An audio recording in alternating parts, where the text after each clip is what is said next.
How can I go and do you in when the sun is in my heart? See, as long as I can keep conscious of that third thing, I'm protected from getting trapped in my own fascinations or in my own identification. Do you see how that works? Now, that's what a device like this is about. You see, that's what the device like a mala and doing japam is about. I mean, people look at it and they think of a priest doing the rosary, and they think of sort of like a mechanical religiosity of some sort. But, oh, it's much more sophisticated than that. It works, but it's much more sophisticated than that. Because what this is constantly doing is taking you to that place where that third person is. So everything else is in relation to that other vantage point. Let us take the traditional one that all the Tibetans use. Om Mani Padme Hum. I'm giving you the Tibetan enunciation. Om Mani Padme Hum. Hum. Way it works, Om, the sound of the universe. You know, all the sounds of the universe. Om starts in the back of your mouth and comes up to your tongue. Om, Om, Om. Mani is like a jewel, or like pure, or the Atman, or pure consciousness. That's that thing. Om is the jewel. Padme is the lotus. Om Mani Padme. Om is the jewel in the center of the lotus. Or you can think of the lotus as the unfolding senses, or inside your senses. Om Mani Padme Hum becomes manifest in your heart. That is, that part of Om which is manifest in you is in your heart. Hung, the heart cave, hung. And when you say hung right, with your nose closed, it reverberates in your chest until pretty soon it reminds you, it keeps that heart cave going all the time. So literally, I live in a cave. I can be driving in my car, or I can be sitting in the Hilton, or I can be anywhere, but I'm always in the same place. I'm in this very groovy cave, you see. And in this cave are the grooviest people, see? Because they're all the same person. They have different forms. There's Buddha over there in the corner, and there's Hanuman the monkey, and there's Ramakrishna over there, you know, going into ecstasy. And all these groovy people hanging around. They're my spiritual community. They're the people I hang out with. They're the people that live in my cave. Right?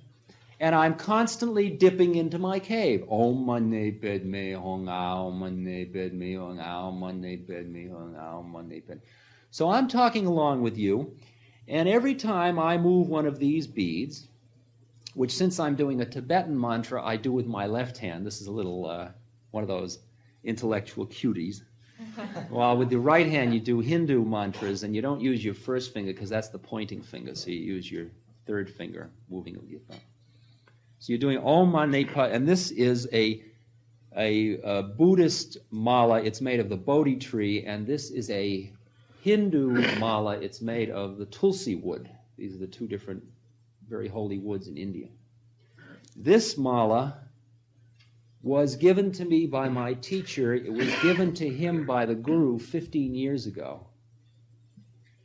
When he got it, these little beads were all square, flat. And 100,000 times a day for 15 years, Ram, Ram, Ram, Ram, Ram, Ram, Ram, Ram, Ram, Ram. He's a high Brahmin. He's very pure. He counts. That's what keeps you locked in the golden chain when you count, you know, the steps to paradise. I'm 10 million Rams up the steps. It's the point system. And now these are all round and smooth just by the human touch. And, you know, like this is invested with so much spiritual energy that when he gives it to me, it's like giving me the, you know, you understand? All right, so every time I move one of these beads, now let's say I start to talk to you, and I'm talking about something that I don't quite understand, so I'm really listening to myself talk, and I kind of get caught in it. I mean, I get fascinated by it for a moment. And I'm just doing this mechanically, and then suddenly my thumb, I'm aware that I'm doing something, and immediately Om Mani Padme Hum goes through another time. I go back into that, and then that changes my frame of reference, and I get uncaught. In other words, this device is constantly taking me back to that place. At the same time, it's a form of worship, you see, because I am worshiping. This is bhakti yoga also, you see. This is a form of devotion, because you're devoted to that third person, that third place, because that place is God, is consciousness, is light, is everything you want to conceive of as purity, as that pure higher consciousness. Now, I have not been systematic thus in my talk, and I know you're probably tired, and I've probably talked too long. Let me just say a couple of more words about consciousness, and I will leave the rest of it undone, because I can't really do all the training and teaching you, because it would take many, many hours.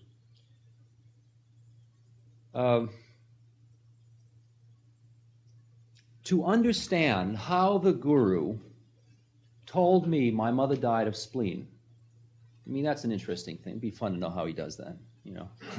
Like, what's up his sleeve, or, you know, what's his game? What's his game? What's your game there? Well, my game is this. Once you've made your mind one-pointed, all right, now here's the way you work. You get your mind calmer and calmer, as the Mahamudra vow says. At first, Tilopa's thing of Mahamudra, at first, the mind is like a waterfall. Your mind's going in all directions. It's like a wild, drunken monkey, Vivekananda says. It's like a monkey that is moving to begin with, that you've fed wine to, so it's drunk in addition, and it's just been bitten by a scorpion. That was Vivekananda's way of creating what the mind is like. You know, it's just jumping from thing to thing. I got an itch. I hear your word. I'm thinking about this. Gee, I wonder. Gee, it's dark. You know, like the seat's hard. I got to go to the bathroom. You know, like 10,000 things. And they just like, oh, flip, flip, flip, flip, flip, flip. It's called free association. Okay, there it all is. That's the drunken monkey. So pretty soon what you do, those are called the vrittis and the chitta. I won't get you into the terminology tonight because that's too much. It sounds like double talk. But what you do slowly is you calm down these waves until pretty soon it's just like a very fast-moving river. And the way you do that is by getting into the witness and watching it all happen. That's one way of doing it. And pretty soon, as you're watching it all happen, it starts to happen less and less, because you're not lost in it as much. And you sort of cease to let your mind, you've just watched it, and it sort of becomes embarrassed. It's very funny. It's like your ego gets embarrassed under the scrutiny of this thing. And then, finally, it gets just like an ocean. Your mind is perfectly calm. And you're just perfectly calm. And now, when you work on becoming one-pointed in your thinking, say you're doing tratak, which is a technique of working with a candle flame. This is one of the arms of yoga, which is pratyahara. You look at an external object. Now, most people, when they look at a candle flame, they sit down. The candle flame should be up here. It should be right above where your ajna is, the sixth chakra. You look at the candle flame and you try to make something happen. Well, already you've lost. The game is you put the candle there and you're here, and that's it. That's all you got to do. You just sit here and there's you and there's the candle. You don't look at the candle. You just be here and there's the candle being there. It's doing its thing, you're doing your thing.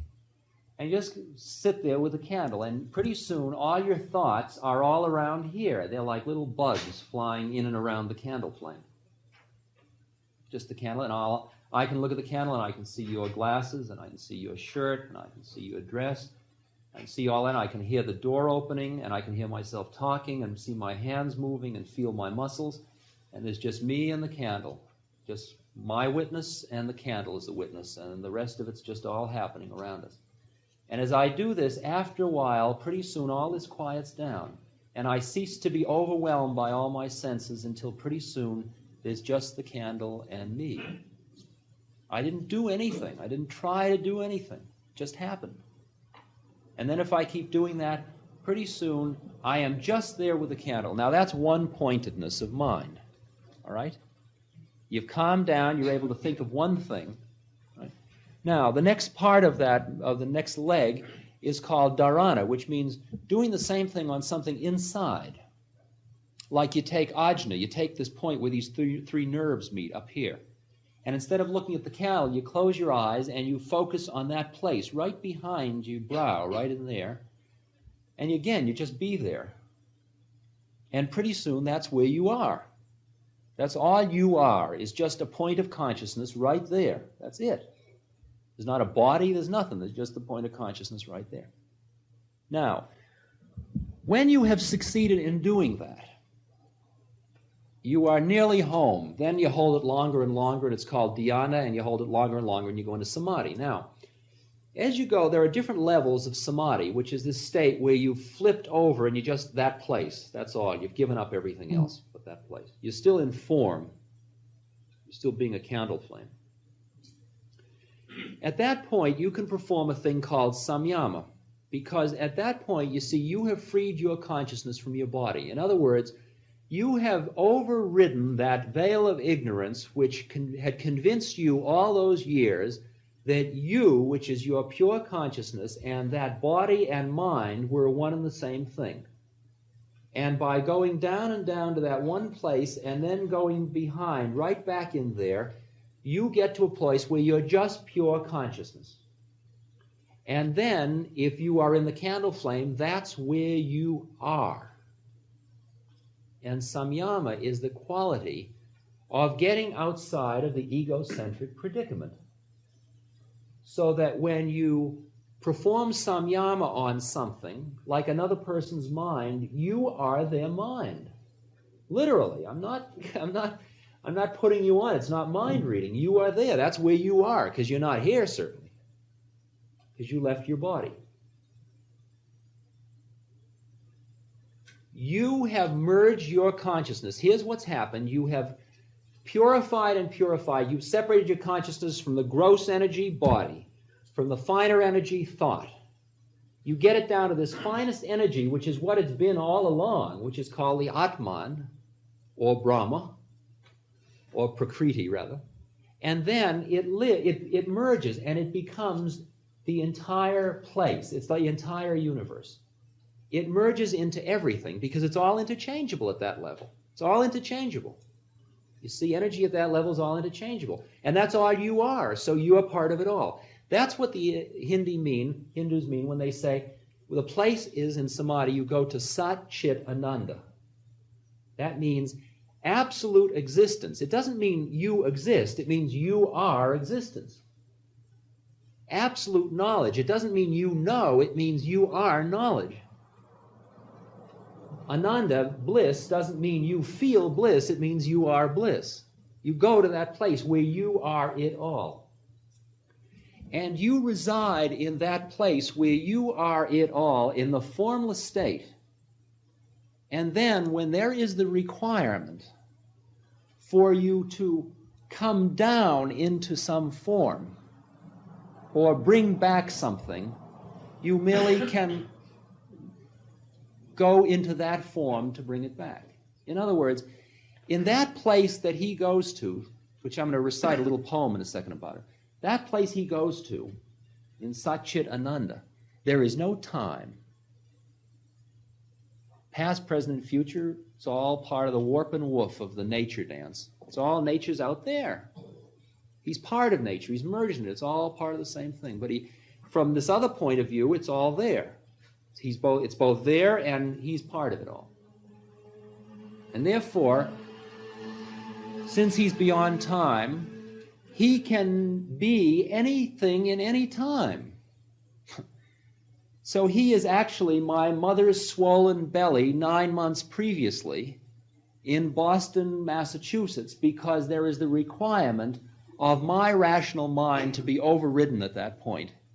And that's the thing that is the vehicle he uses, which is the essence vehicle to deal with the emotional love I have for my mother and the feeling of the spiritual link I have with her. And he works with the whole thing, and that's the thing he pulls out of that Akash. Brings back into form. But it's all available to him. Ramana Maharshi was 17 years old. He was sitting in his uncle's study. He was a high school student. He wasn't even a religious high school student. and the kid feels he's going to die.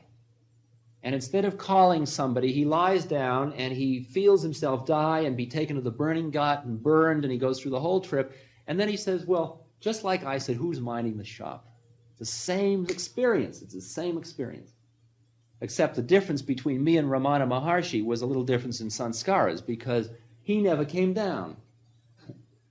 See, he was a fully enlightened being at that moment. He stayed that way forever. And so what happened was, 2 weeks later, he split from home and he went off to Arunachala, the holy mountain in southern India, climbed up there and he meditated for the rest of his life. And people came by the thousands to visit Ramana Maharshi. Beautiful, beautiful, beautiful saint.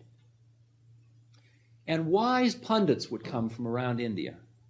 And they would ask him these technical questions about specific bits of knowledge from philosophy and from, very esoteric books, and he would give them answer in chapter and verse, though he had never read any of them. It's the same way in which my teacher knows 8 languages. 8 is all I've ever seen demonstrated. I assume he knows all languages. He must be all languages. Just like my guru could talk to me in English if he chose to. And he talks to me through my heart because he doesn't have to talk through gross language.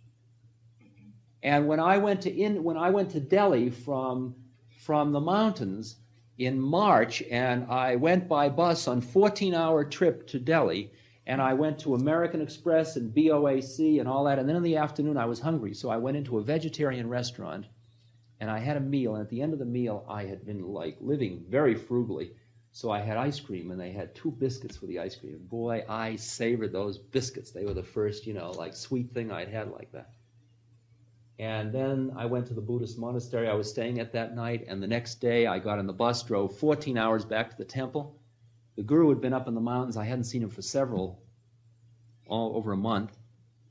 A few days later, I hear the guru is back, and we all, you get on the bus, and everybody's rushing to the guru, because that's that feeling of love. You just want to see the guy, which is more or less relevant.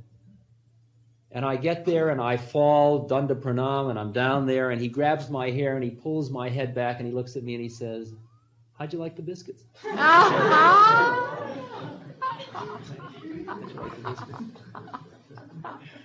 Now, you dig that where his consciousness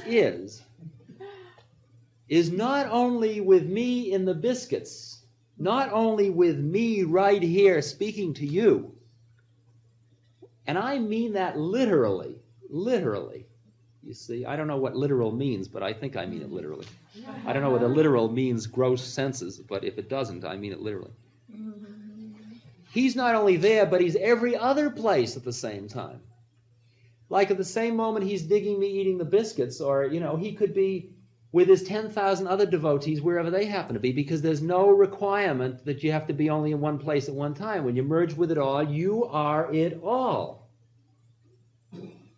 You are it all. And we Westerners just can't conceive of what that means, because we're so caught in the finite conception of the way it all works, of our consciousness. Ram Tirth, who was a very, very beautiful Indian saint, very high being. He came to the United States in 1906 or something like that, I think. And then around 24 or 5, when he was about 25, he walked into the Ganga and just kept walking and just finished his incarnation. But he wrote a few lines that are, see, a person like that wrote from inside. So what you're hearing is somebody living in this place. And this is the way he describes the place he's living in.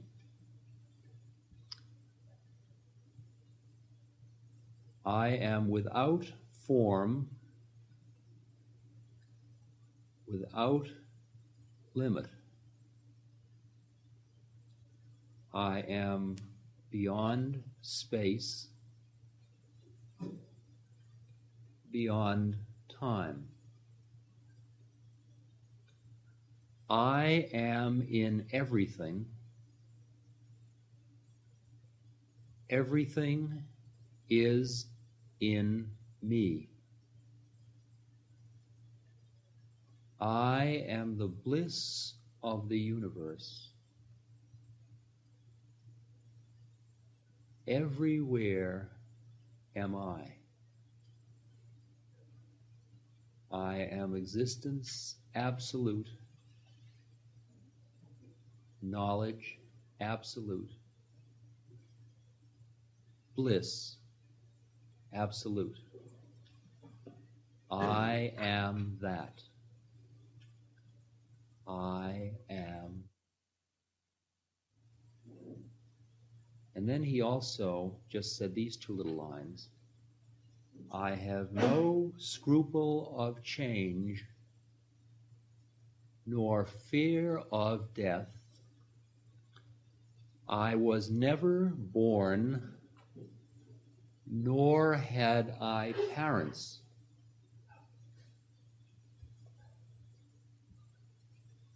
Nor had I parents.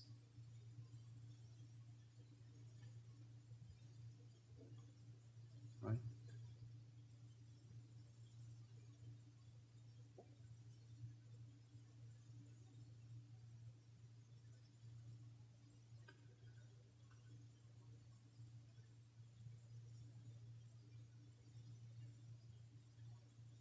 While we could go on many hours, and I will be happy to talk informally through the evening, I feel that many of you have probably gotten to the satiation point. So I'm just going to end with this very beautiful thing that is very strange.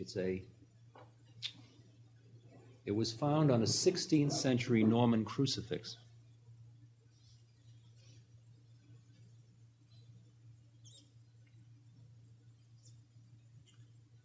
I am the great sun, but you do not see me. I am your husband, but you turn away. I am the captive, but you do not free me. I am the captain, whom you will not obey. I am the truth, but you do not believe me. I am that city where you will not stay. I am your wife, your child, but you will leave me. I am that God to whom you will not pray. I am your counsel, but you do not hear me. I am your lover, whom you will slay. I am the victor, but you do not cheer me. I am the holy dove that you will slay. I am your life, but if you will not name me, seal up your soul with tears and never blame me.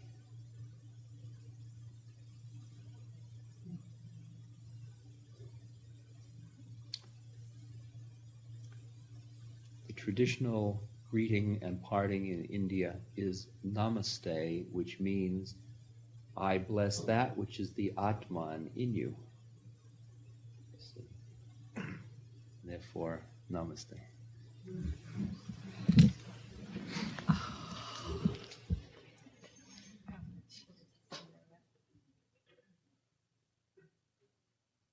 You're there at every chapter.